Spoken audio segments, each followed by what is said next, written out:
for inviting me up there to Washington. I'm from Oregon. I can't do this talk in Oregon because in Oregon, it only takes 3 people to sign off and commit you as crazy. So in a room this big, I would be in serious trouble. For instance, I had a paranormal experience this morning. Maybe I shouldn't start out with this, but I woke up this morning and the room was filled with this flickering light. And at first I didn't know where I was because I woke up in this motel room and it took me a minute to even remember, oh, I'm in Washington. And these lights were going on the ceiling. So I jumped up and I all of a sudden realized that the drapes were open and the sun was reflecting off the swimming pool. And I was getting these undulating lights from the reflecting pool water on the ceiling. So if anybody wants to have a paranormal experience, my room at 7 o'clock tomorrow morning, sharp. It is awesome. Anyway, so as you can guess, I'm sort of having a little fun with this, but the idea of my talk is that ideas change with time, especially if you sort of pursue this phenomenon for a while. This is true. The morning I left for Richland, Washington, yesterday morning, I'm walking through the yard, bringing the trash can up from the street, and this is my house in the background, that's the yard, and there was this stick hanging there by a string right next to the woods. And the Sasquatch people have their stick signs and stuff. Well, here's this thing just balanced right there. I ran and got my camera, and my son was home, and I asked him, did you hang a stick on a string next to the woods? And he said, no, I didn't do that. Have you seen that? And he came out and he looked at it, and I said, well, what is that string that it's hanging from? It went at least 10 feet up in the tree. And he said, that's a piece of wool winding from a baseball that it's hanging from. And so it was hanging right next to the woods. And there, as I tried to take another picture of it, and there was a windstorm the previous day. So I don't necessarily jump to every paranormal conclusion. But it was just spooky, and then of course the thing was that I gotta get to Richland. I can't stand here and investigate this. I gotta get the heck out of here. And so I guess as much as anything, that's kind of that recurring theme is the stuff happens when you have the least amount of time to deal with it. But I did take a picture of it, and I thought you would be amused. Anyway, my background is that I like to call myself an amateur researcher, but other people call me a Bigfoot chaser. I like amateur researcher. I've also been a very serious photographer for a lot of years. I live on the Clackamas River, and I guided on the river for a lot of years, so I'm a real outdoorsy nut. And I live in Clackamas County, which is pretty rural, but it's outside of Portland. It's not that far from town. And I teach middle school science in Portland, so I commute every day from the country to the city. I'm not, however, a scientist, but I am a spy. Well, that's not funny, first of all. You see, you guys don't understand. You can't study something that doesn't want to be studied, especially if it's smarter than you are. So my take on all this Sasquatch stuff is that I'm actually sort of an intelligence gatherer, I'm doing what they call intel work. And I guess it's because after studying the whole Sasquatch thing as long as I have, I'm of the feeling that if the Sasquatch exists, then they're actually very intelligent. And if they're intelligent, then those of us who are studying them really can't do science per se on this subject. We're really just spying. And so that makes me a spy. Yeah. Oh, good, we got hecklers now.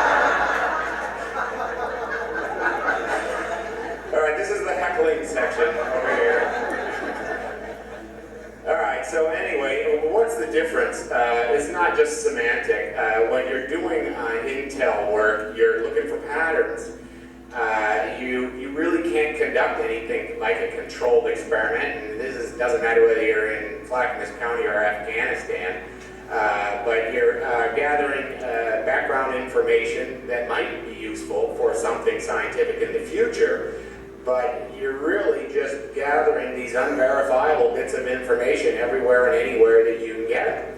And then on the basis of that, you maybe try to devise a course of action based on these possible patterns. And that's what they do in the CIA, I think, at least. So, you know, I guess I'm kind of like the guy in the basement of the CIA. And maybe someday the stuff that I'm gathering might be useful for some kind of scientific something. But my frustration is that I'm getting it so quickly, and I understand that science is a ponderous process, it's expensive and time-consuming, and I'm just not equipped to do that. So I for now, just kind of do some spying. So hey, let's do some spying. Or, you know, maybe intel is a politer word for all of it there. Anyway, I already have a sort of a file, and this is it. The problem with me as a intel person is I think I know what I'm talking about, because my last file had some things that ended up, you know, sort of gaining traction over time. For instance, I'm the first one who published something about Sasquatch with the habituation idea in it. Now that's not necessarily a good thing for a lot of people in this room. So anyway, I'm to blame for that, but actually, of course, habituation is a word that was used in the study of mountain gorillas and even chimpanzees in Africa. So I didn't think up the word, but I did sort of seize upon it and use that to reference people who are having sustained contact with the Sasquatch, or so they claim.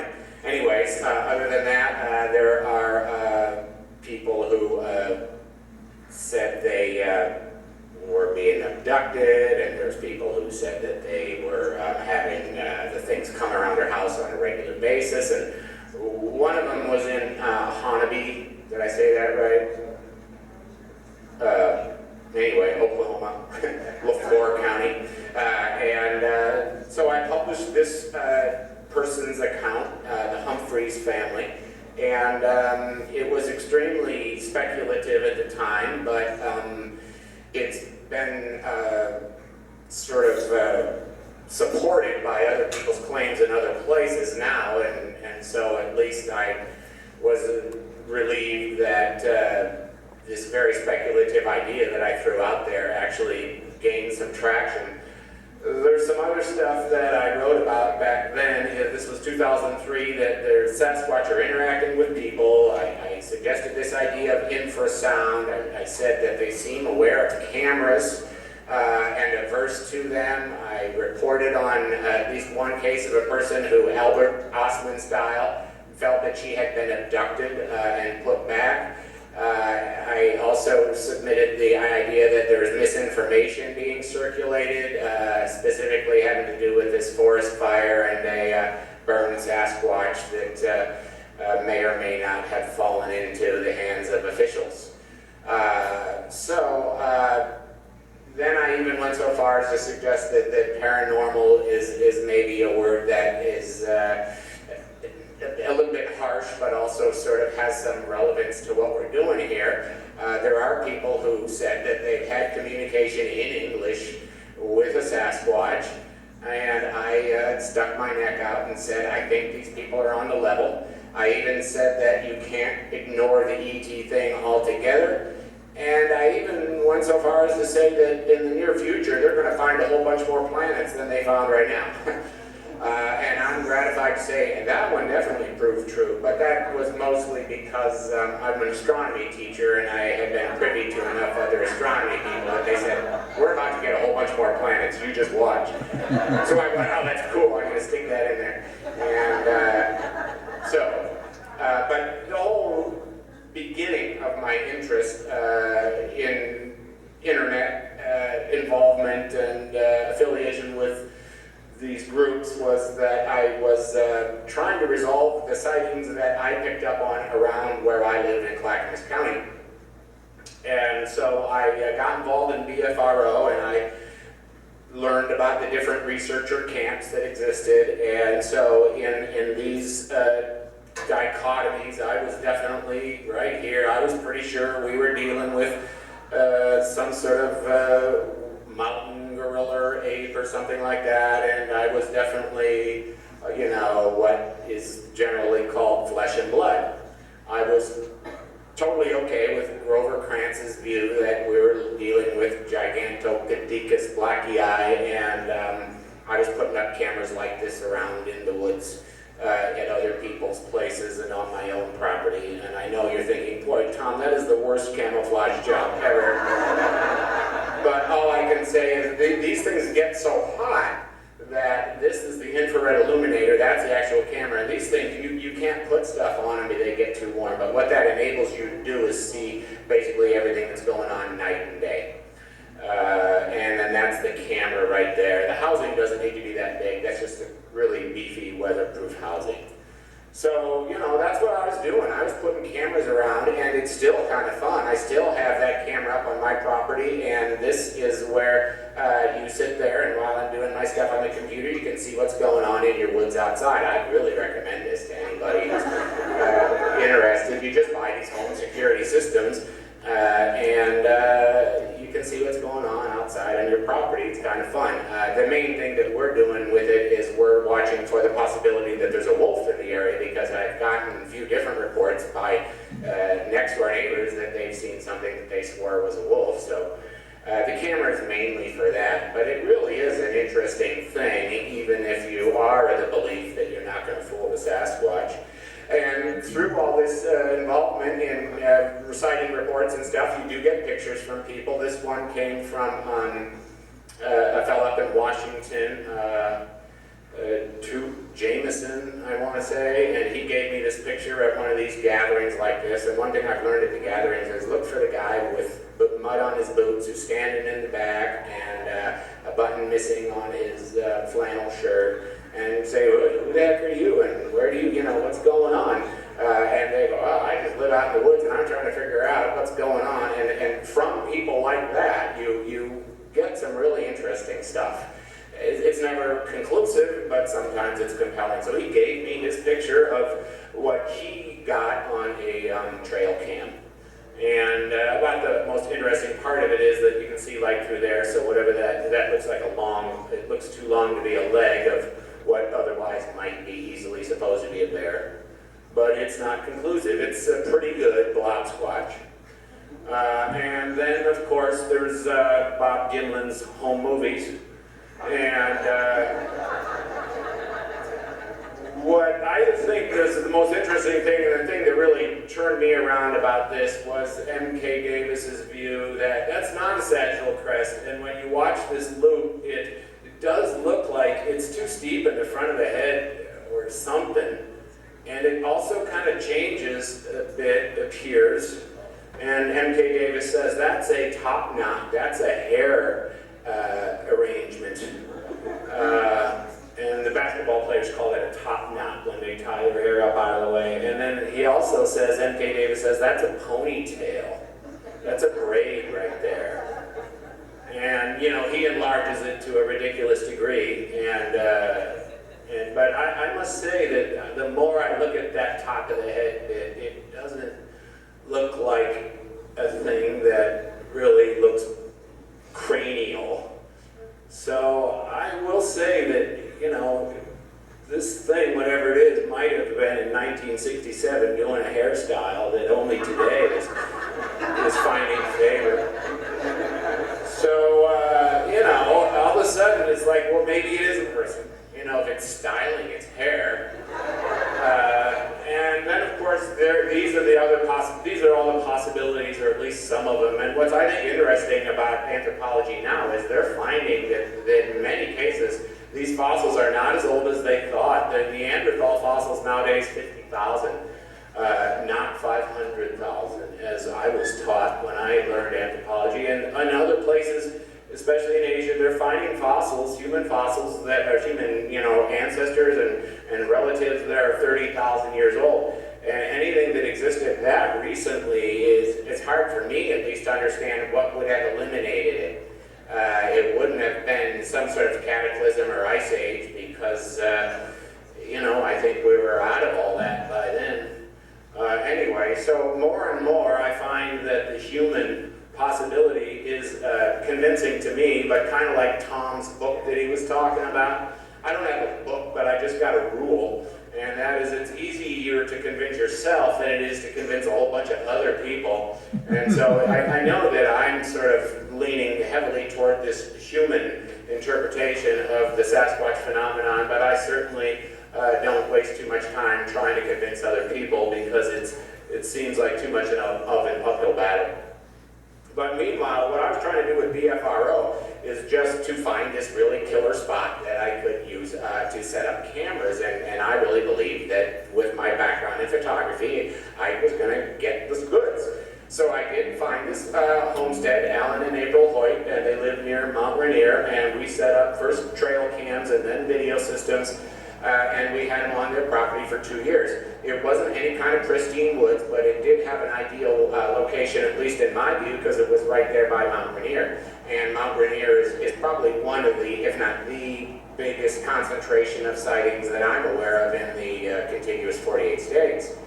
So the first night I was spending time on the property, I asked Alan and April if I could just sleep out in their woods, and they thought that was actually pretty bold, given all the stuff that they'd had happen there. But they said, sure, go ahead. And it was raining, and they said, if you get spooked, come on inside, no problem. But I said, oh, I'll be fine. I had to set up a tarp because it was raining, and I slept out, camcorder at the ready. And about 2 or 3 o'clock in the morning, there's this activity just circulating around me. And I pulled out my camcorder out of the sleeping bag, and I held it up, and I turned it on, and all of a sudden, all the activity stopped. But, you know, I was still card-carrying BFRO. I wasn't ready to abandon my point of view yet. And the whole reason why we were there was actually because this freezer was being raided by some mysterious entity, and they were pretty convinced that it wasn't kids. So we put cameras on the freezer, and same thing. As soon as we put a camera on the freezer, the raiding of the freezer at night would stop. And so we left the camera on there just out of sheer determination, and 6 or so months later we finally decided to move the camera to another location of the property because the activity had shifted. As soon as we moved the camera to another place in the property, the freezer got raided again. And being a little bit thick, I still wasn't to the point of really changing my point of view. But we then eventually went to these video systems, and that was a lot better because part of the problem we thought was just that those trail cams power up and down there's a cycle to their powering up that maybe we were losing our opportunity just because of the workings of the mechanism. Well, to make a long story short, 2 years worth of activity. The one thing that finally did change my point of view was one particular night when I was out there to do my little BFRO sanctioned attraction method. I was sitting there with a Louisville slugger banging on the tree. Always 3 knocks on the tree, and it was in this part of their forest where we had found a lot of tracks in one area. In fact, so many tracks that it looked like someone was demonstrating a dance move or something. Just tracks all over the place and in all kinds of funny arrangements. So we decided this has got to be a hot spot. So I go out to what we call the dance hall. I stayed there way into the wee hours of the morning, knocking on trees, always 3 times. I did a lot of damage to the cambium layer of a couple of trees, and you do hurt the tree, by the way, when you bang on them like that. But anyway, I eventually got tired of it and had to go home. I had something to do the next day, so before dawn I got in my car and drove 100 miles home.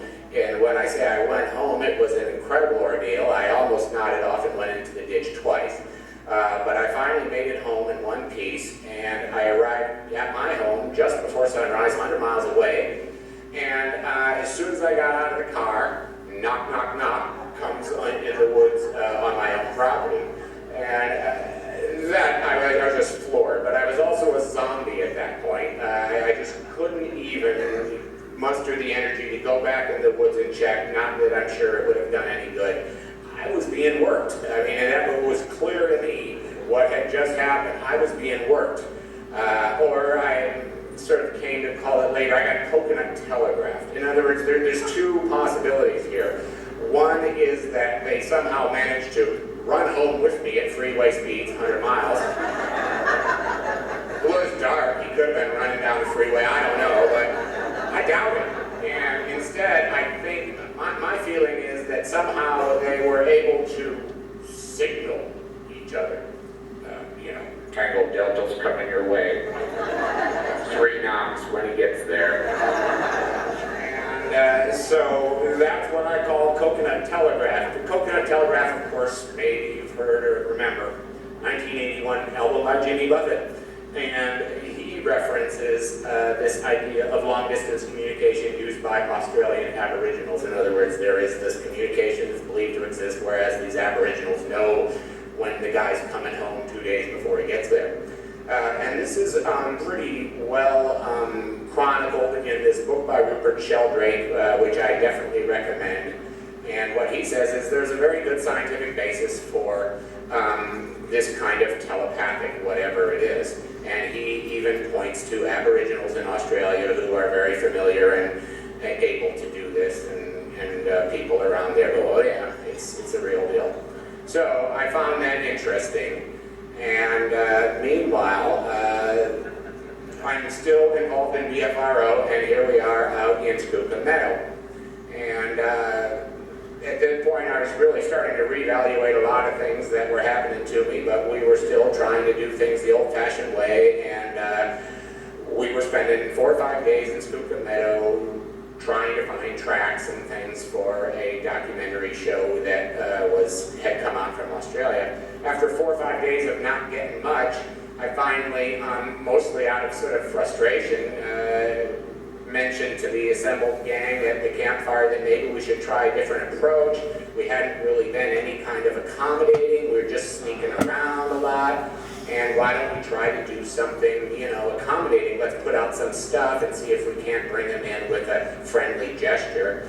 To their credit, they thought it was a novel idea, and Derek, especially who's around here somewhere, said, yeah, all right, I'll try this. And so he went out and put the fruit out, and it was a very sort of spur of the moment thought. And Derek and Rick went out and put the food out, and next morning they went back to check the spot. And there they got this wonderful little impression in the mud. And of course then off they went to their races, and we had our stuff for the TV show, and we had scientific evidence, and everybody was thrilled to death, and I was sitting there going, what just happened? It's almost as though they were sitting in the bushes by the campfire listening or something, and it just really spooked me out. Another heckler over there? Alright.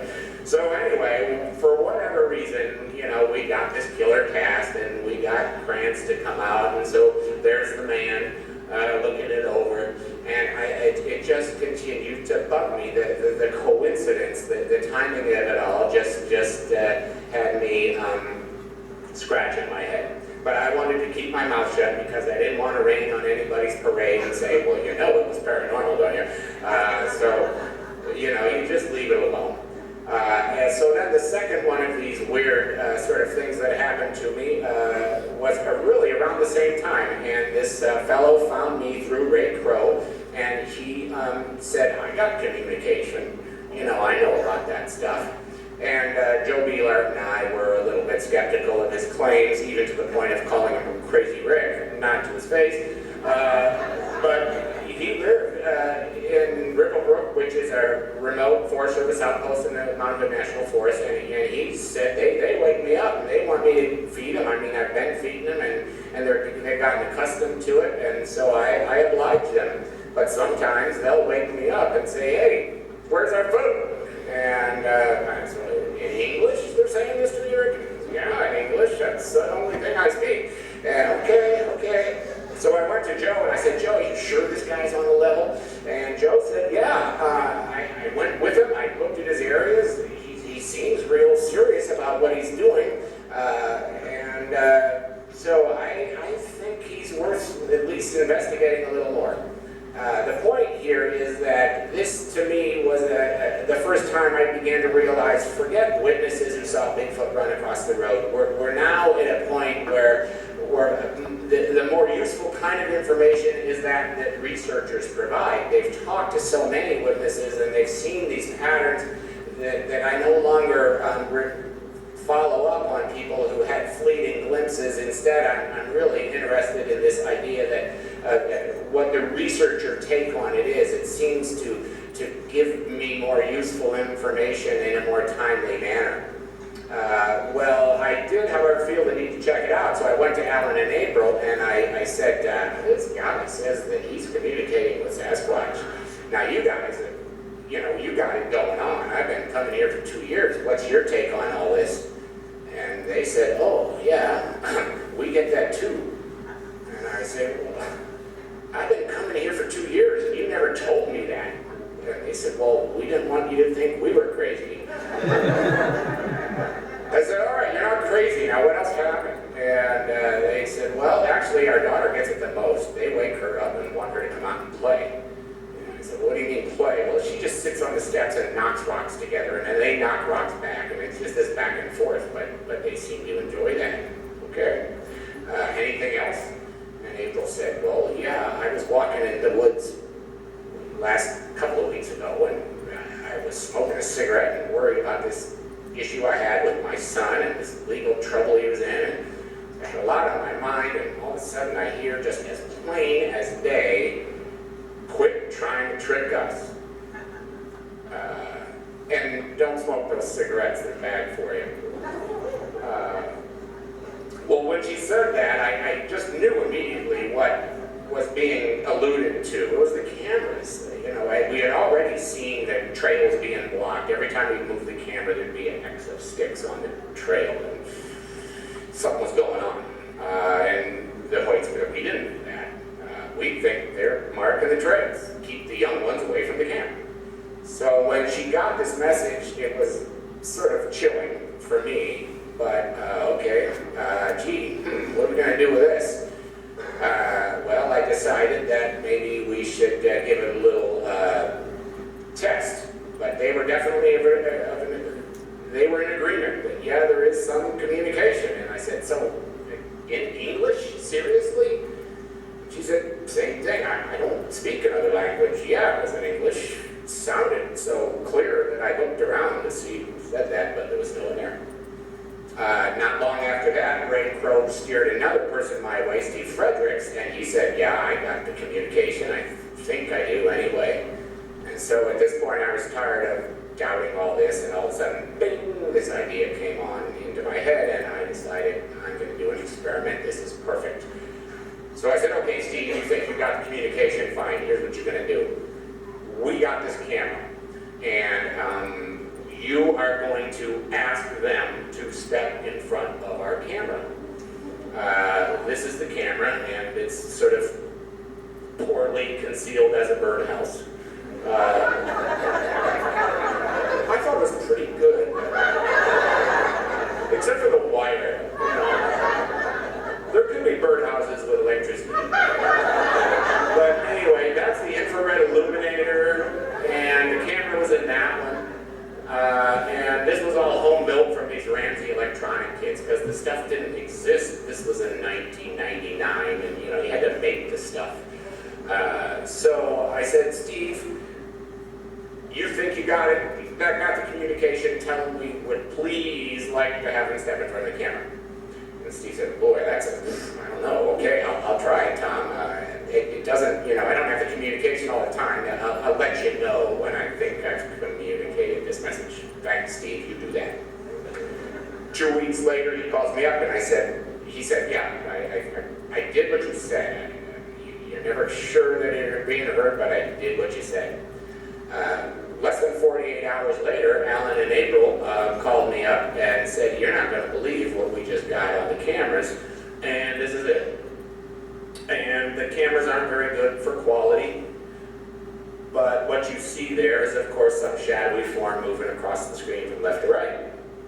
There was a whole bunch of this stuff. This was on December 30th of 2000, and as you see, right a little bit before midnight, o'clock, and it went on all night. At one point, the camera lost power, and we got a blue screen, and then the camera power came back on. And so this isn't all we got, but this is kind of a representative image from the night of weird images.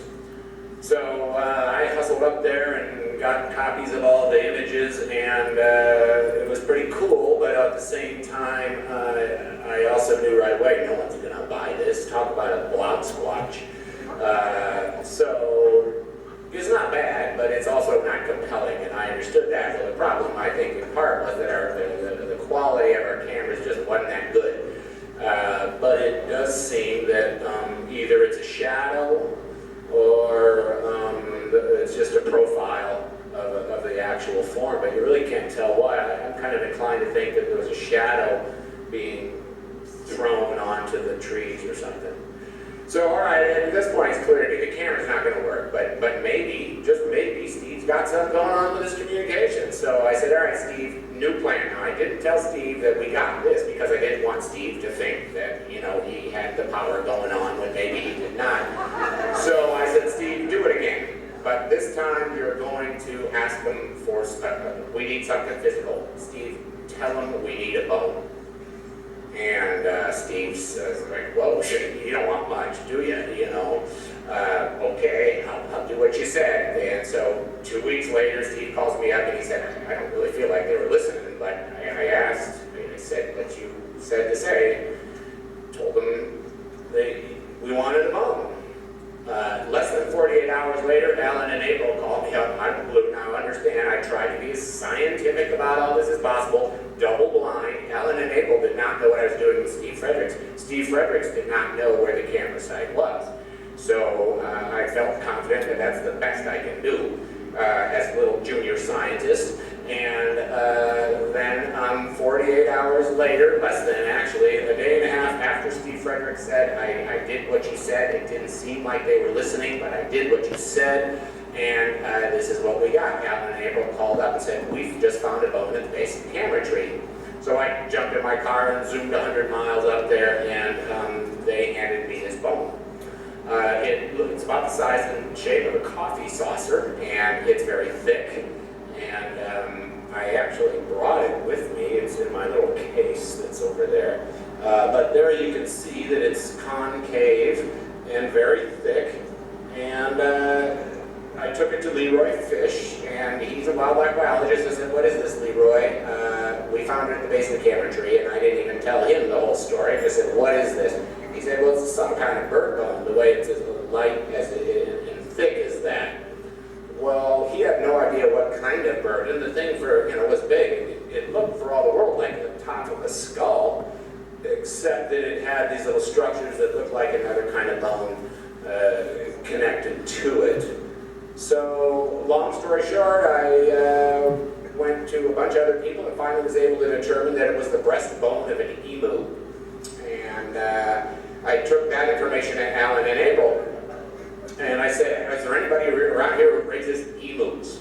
And they said, well, my dad raises emus. He lives 5 miles away, three or 4 miles away. And I said, any idea how an emu bone would get from your dad's place to here? You know, emus are raised for meat by people who raise exotic, animals. So he was one of these people raising what should be an Australian, I believe, native bird. They're smaller than an ostrich, but kind of like them. So he said, no, I don't know how that bone would get there. Shortly thereafter, Alan and April moved, and the project was discontinued. Only then did I tell Steve Fredericks that we got a bone, and we got video images, and it was suspiciously close to the time when he attempted to request such things. So I said, the weird thing is, Steve, that after a lot of checking, we found the bone was a breastbone of an emu. Any thoughts on that? And Steve Fredericks, of course, thumped his forehead and kind of winced and said, you know what, I never specified the kind of bone. I just said a bone. Maybe I should have been more specific. And of course I said, I don't think it would have mattered, Steve. Someone's jerking us around. But it did, to me, start to like we're dealing with something that has a sense of humor, that they know exactly how far that they can take things without giving us one of their deceased relatives' remains, which I frankly thought was a bit arrogant to even ask for, but isn't it funny that they gave, we got something somehow. So at that point, I really, my paradigm had been shifted. I just decided that we're dealing with something that's rather intelligent, even though my scientific experiment probably can't be replicated and it can't be verified, but I was convinced that this was a genuine occurrence. So that really changed my thinking, and then the third time that my thinking was really just changed and turned inside out happened 3 or 4 years later. My buddy Kirk teaches writing at community college in Portland, and his boss is also a writer, and she lives in the Zigzag Mountains near Mount Hood. She lives near a very active Sasquatch area, at least according to sightings. It's called Laurel Hill, and people see people have Sasquatch sightings running across Highway 26 right there by Laurel Hill pretty regularly. It's one of the best kind of places like that outside of Portland. She told Kirk that she, while was doing this gardening, had her hair tugged by something and ran away before she could see what it was. And it was Kirk who suggested that maybe it's something related to Sasquatch. She had never thought of that possibility. So she was intrigued by that, and so Kirk sort of explained to her the whole Sasquatch bit, which really had never occurred to her before, despite where she lived. Meanwhile, her neighbors, next-door neighbors, owned a large part of the canyon that adjoined her property, and it was very remote, and she felt that if there are the Sasquatch, they're down in that canyon. But the canyon was owned by the neighbors, and then the neighbors informed her one day that they planned to develop some of the canyon at least, and a bunch more houses were going to be built so they could, raise money and justify their new remodel that they had done on their house. Well, then comes the weird thing. Out of nowhere, this woman says she heard the voice that said, "Go to the Clackamas County Records Department and look up your property." She was at a complete loss to understand this, but she did what the word said, and she found that when she looked at the records, that the property lines were kind of funny, and her property extended to actually encompass her neighbor's house. She owned the ground that her neighbor's house was on. She took this information to the neighbors. They were horrified because they had just done a huge remodel on their house and made it into a big mansion, tripling the value of the house, and now she owns it. So they obviously had no choice. We don't have the money to cash you out. We got to do a land swap. And so she said, no problem, as long as you trade a piece of property of commensurate value. Well, guess what? Now she's the owner of most of the Zigzag Canyon, and they have the deed to their ground that their house sits on. So that just spooked me out.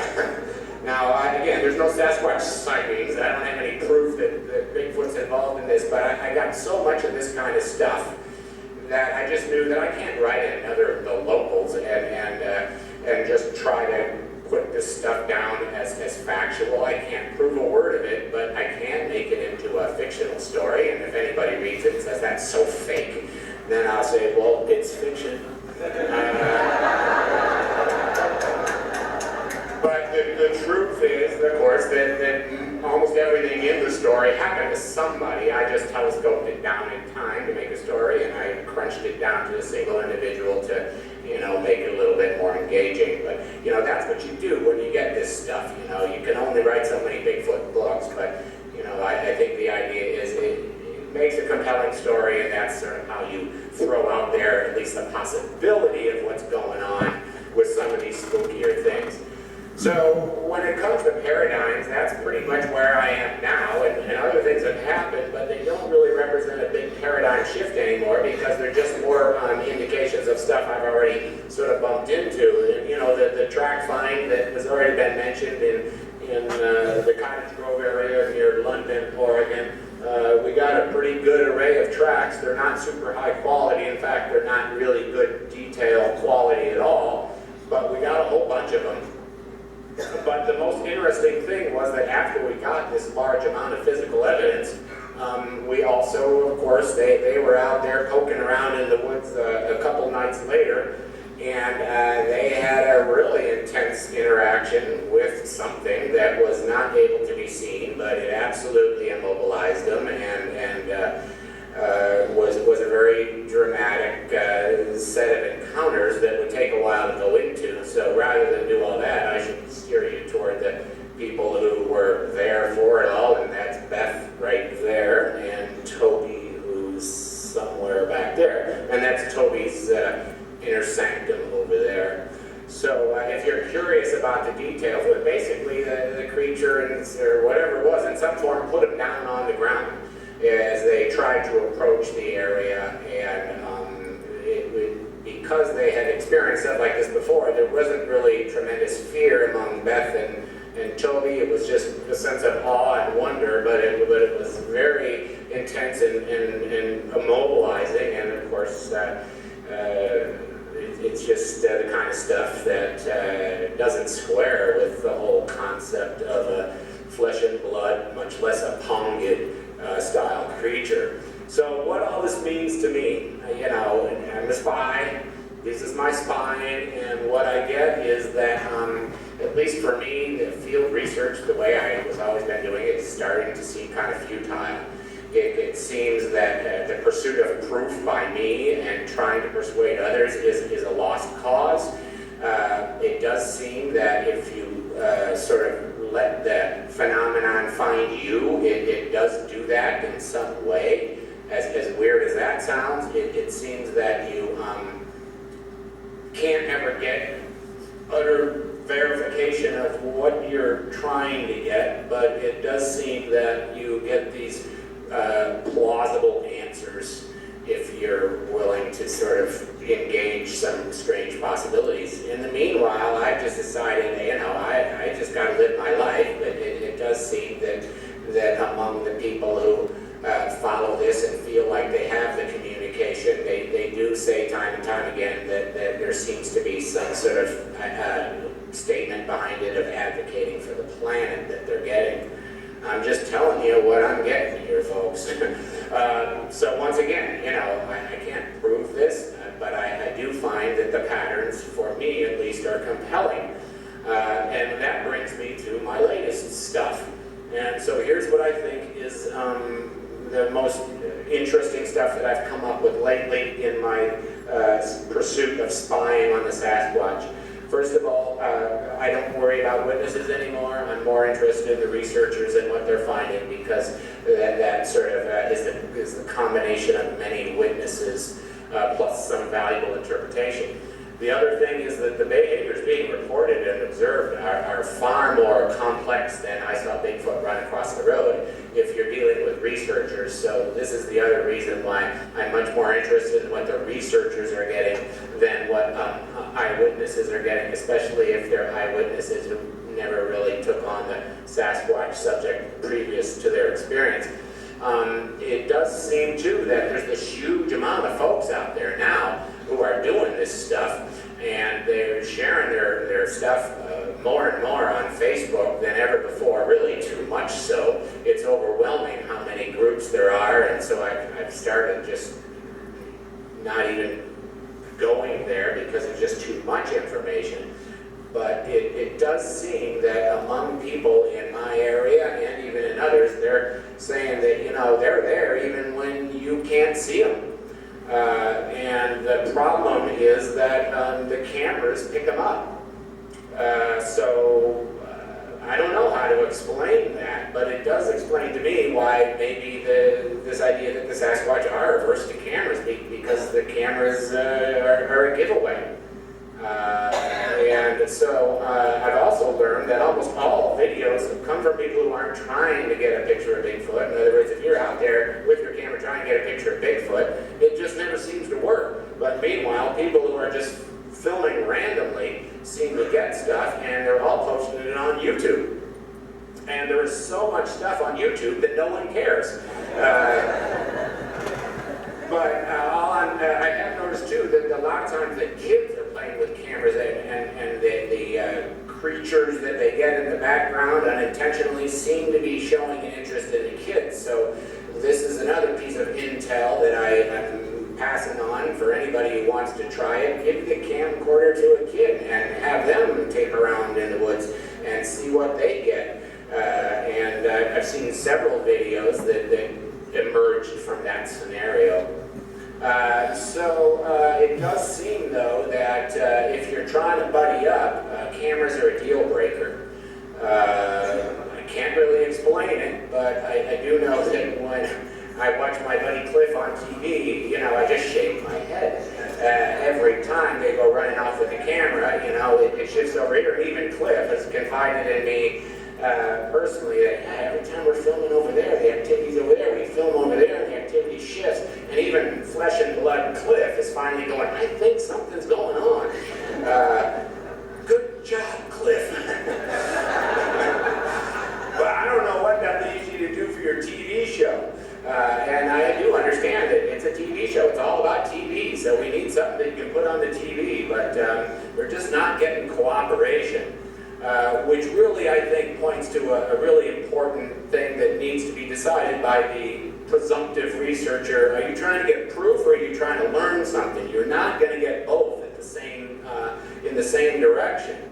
So for me, after chasing the proof thing for a long time, I guess I've decided I'll take understanding over proof, because I'm kind of skeptical of the kind of proof I'm going to get. Yeah. What's that, Tom? Oh, 4 minutes? All right. Okay, so anyway, better understanding. That's what I'm about these days. Now, I understand that not everybody else is about better understanding, but I am saying, even if you want physical evidence, I would not lead with a camera. I would maybe get out there and at least do something that could be characterized as buddying up before you deploy the camera. And you might even try some sort of mental something or other by way of, do you mind if I take your picture? You know, it doesn't cost anything to try that stuff. No one knows you're doing it, so you won't look crazy. And all I can say is, you know, it seems like no matter what you get from a camera, it's not going to prove anything to anybody anyway. Because you're just collecting baseball cards. You know, I go to these guys, look at this video, look at this video. Those are all terrible. But, you know, they're pretty proud of their collection. And so basically that's what you're doing. You're collecting baseball cards. But if you really want to get videos of Sasquatch, my suggestion is go to YouTube. It's already there.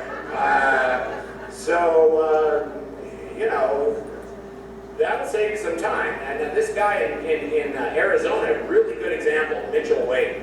He's got stuff going on down there. He's got videos galore. Really impressive.